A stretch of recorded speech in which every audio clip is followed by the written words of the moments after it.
Welcome back, everybody. I'm Nick930, and a couple weeks back, I was invited out to an event in New York to play a game that I admittedly haven't given much thought to over the past several years, Fallout 76.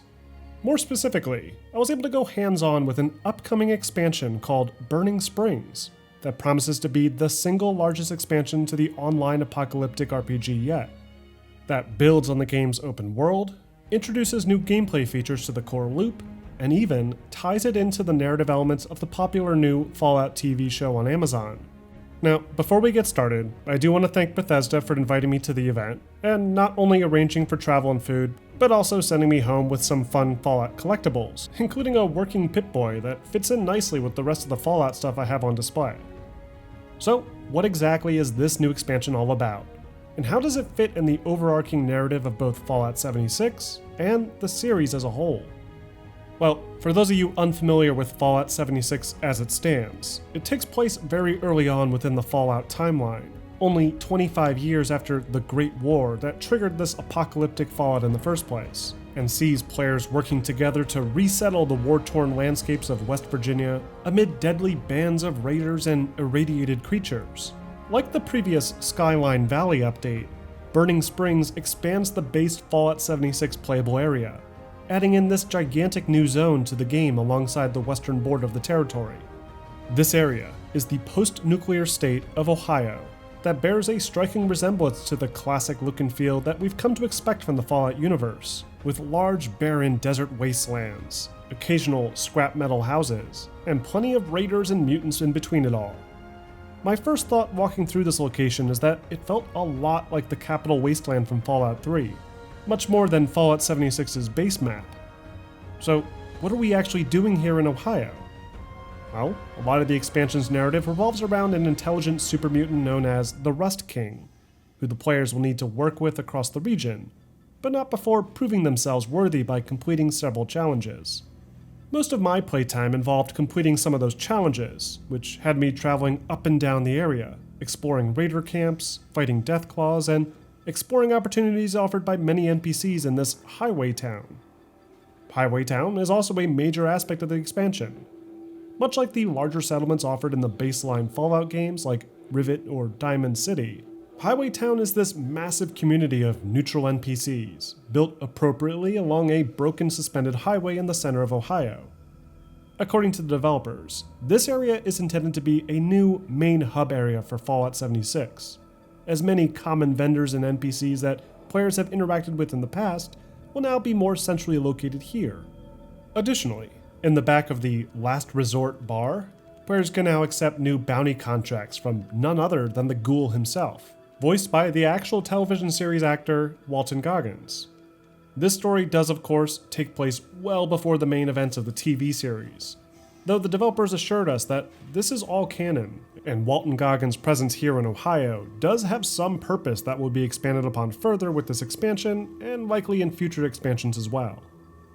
As for the bounties, these function about as you'd expect.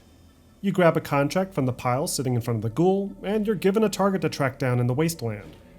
Doing so will reward the player with rare loot, and contracts are constantly cycled in, offering a consistent live service activity for players to participate in. On top of this, the Burning Springs expansion also brings with it new public event targets that feature extremely powerful enemy bosses, surrounded by lesser mobs that are guaranteed to drop powerful legendary gear. There's of course main story objectives to complete as well, on top of all the other content Fallout 76 already offers, like the ability to create and customize campsites, search for new weapon types, and simply explore the wasteland. Though it's otherwise a pretty safe expansion in that regard. After playing about 4 hours of this expansion, I think I pretty much got the whole gist of it. No, I didn't complete the main storyline associated with the expansion, but as far as the gameplay is concerned, I can't say I felt that this necessarily transformed Fallout 76 one way or the other. That being said, I do think this is a key step forward for the development team that's still working on this project.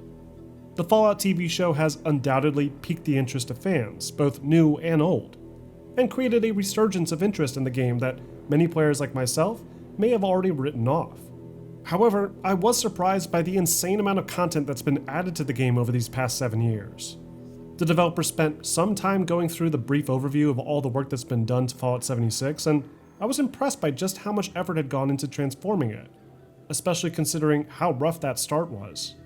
For players starting off fresh with Fallout 76 today, it really is a much more competent and complete game.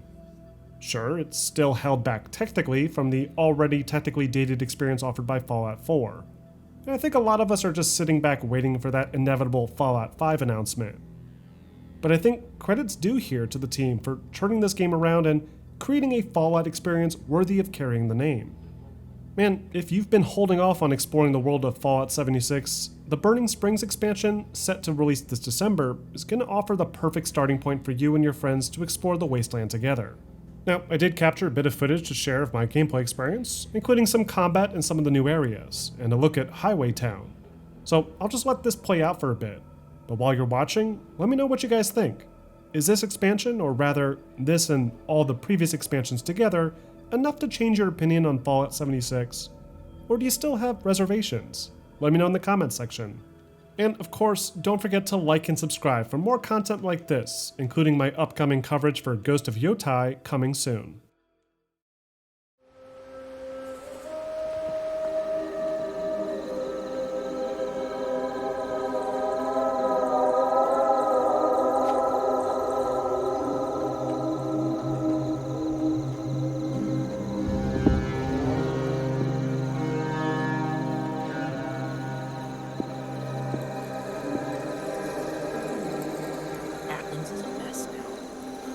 Might as well just be called ambush. Unless you got business, keep on walking. This place never runs out of bounties. You still interested in taking a bounty?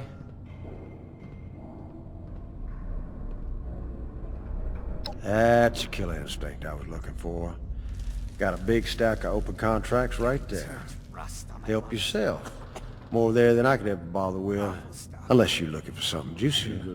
Well, that's a whole different ballgame.